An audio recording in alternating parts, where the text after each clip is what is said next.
दोस्तों, किसी ने बहुत ही कमाल की बात कही है कि जिंदगी के एग्जाम में नंबर नहीं मिलते, इसलिए अगर लोग आपको अपने दिल में जगह दें तो समझ जाइए कि आप पास हो गए हैं। So hello friends, how are you? Myself doctor Vikas Vijay and welcome to your channel accounts गुरु।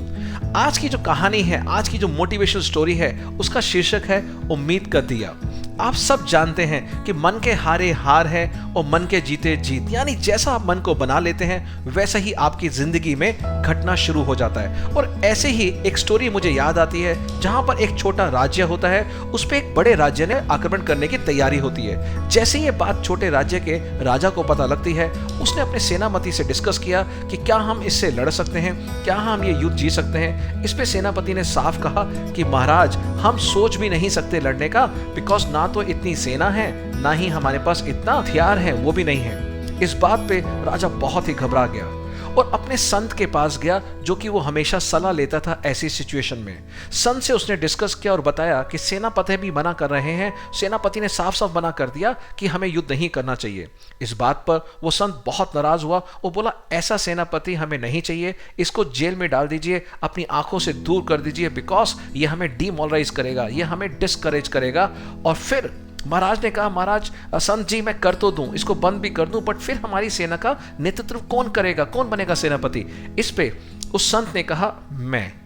महाराज जी ने सोचा, आज तक ये संत कभी घुड़सवारी नहीं करे हैं, कभी तलवार नहीं उठाई है, ये कैसे बनेंगे? बट कोई ना ऑप्शन होने की वजह से उन्होंने कहा, ठीक है, संत जो कह रहे हैं इसके पीछे कोई बात होगी। उन्होंने उनको सेनापति बना दिया। पूरी सेना की तैयारी की गई, युद्ध के लिए तैयारी की गई, सेना तैयार कर दी गई और युद्ध के लिए कूच कर दिया गया। जब वो रास्ते में जा रहे थे युद्ध के लिए, वहां एक मंदिर पड़ता था।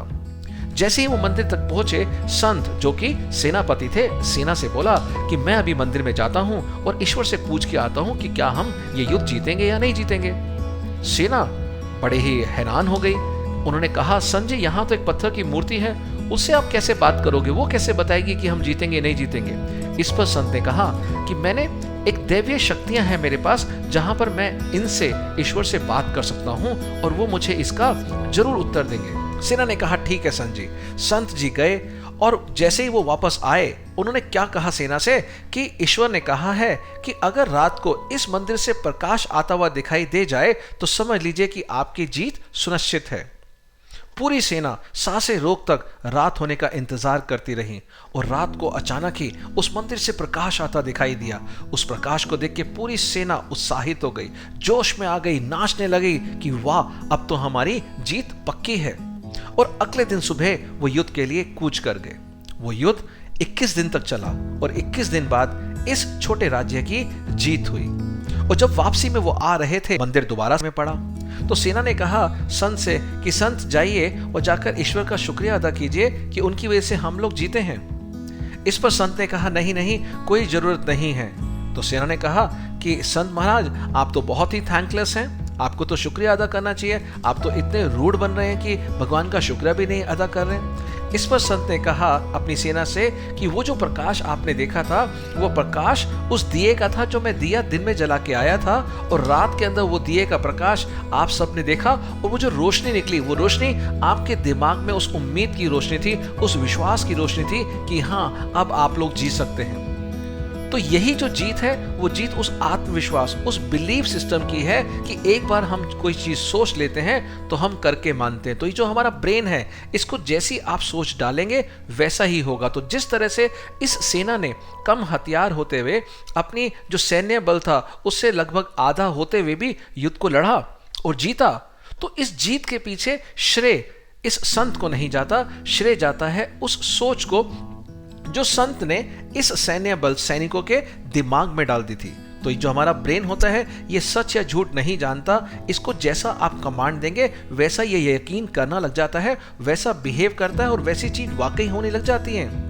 तो इसलिए मैं कहना चाहूंगा, जो भी मेरे आसपास, मेरे फ्रेंड्स, मेरे कुलीग्स, मेरे बच्चे हैं, वो कुछ ना कुछ नेगेटिविटी से भरे हुए हैं, चाहे वो एग्जाम्स को लेके हों, हेल्थ को लेके हों, और जो मेरे फ्रेंड जूझ रहे हैं इस पेंडेमिक सिचुएशन से, कोरोना से, उनसे कहना चाहूंगा कि प्लीज ये उम्मीद का जो दिया है अपने अंदर जलाए रखें और कहते रहिए अपने आप को कि ये दिन भी निकल जाएंगे, ये कष्ट भी निकल जाएंगे, ये जो दवाई है, मेडिसिन है, मेरे पे काम कर रही है, ये इंजेक्शन से मैं अच्छा फील कर रहा हूँ और निरंतर मैं बेटर फील कर रहा हूँ।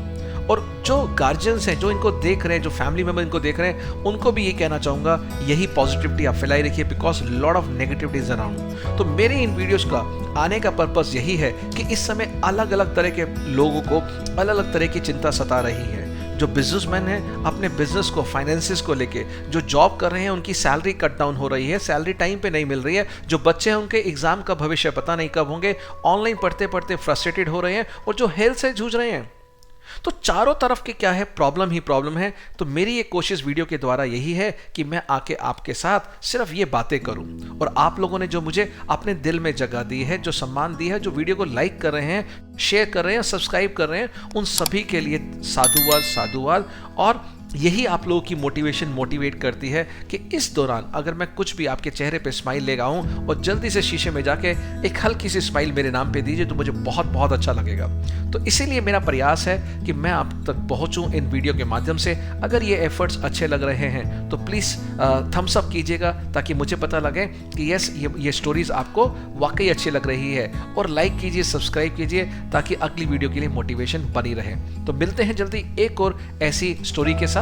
तब तक बहुत अच्छे से अपना ध्यान रखिएगा, मास्क पहन के रखिए, हाथ धोते रहिए, सोशल डिस्टेंसिंग बनाए रखिए, और अपने घर में जो बड़े बुजुर्ग हैं उनका बहुत बहुत अच्छे से ध्यान रखिए। Bye bye, take care.